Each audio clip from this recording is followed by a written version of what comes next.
doctor secretly injected python DNA into his assistant, but after just a single night, the assistant's body underwent a shocking transformation.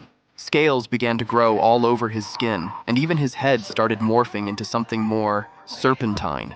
Horrified by the grotesque mutation, the doctor immediately gave him another shot. He was eager to witness a miracle.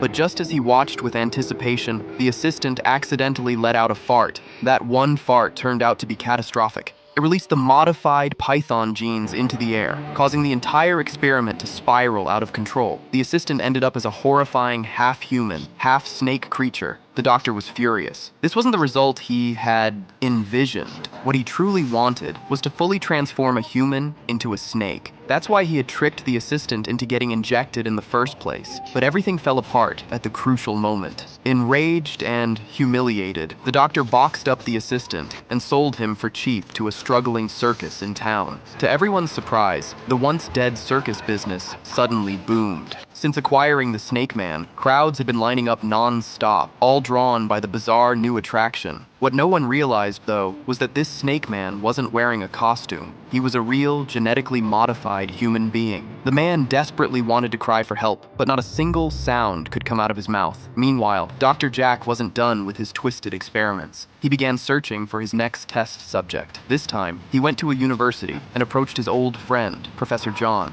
He lied, saying that his previous assistant had suddenly run off, and pleaded for help in finding a replacement. Out of friendship and trust, Professor John didn't want to say no, so he introduced one of his students, Nick. With a new subject secured, Jack wasted no time and rushed back to his remote lab in the wilderness. Soon, Jack gave him a tour of the facility, introducing various snake species and explaining the difference between venomous and non-venomous types. Jack came across as warm and friendly, so Nick didn't hesitate at all. He decided to stay, but little did he know, that choice would lead him straight into a living nightmare. Old Bai, noticing how gullible the college student was, told him that for safety reasons, he needed to receive a shot of snake venom antibodies. Naive Nick believed him without question, but what he didn't know was that the injection wasn't an antibody at all. It was King Cobra DNA. The genetic effects kicked in fast. That night, Nick felt feverish and restless. When he finally woke up, he realized he had been unconscious for a full 7 days and nights. He looked in the mirror and was horrified to see that his skin was peeling off in large patches.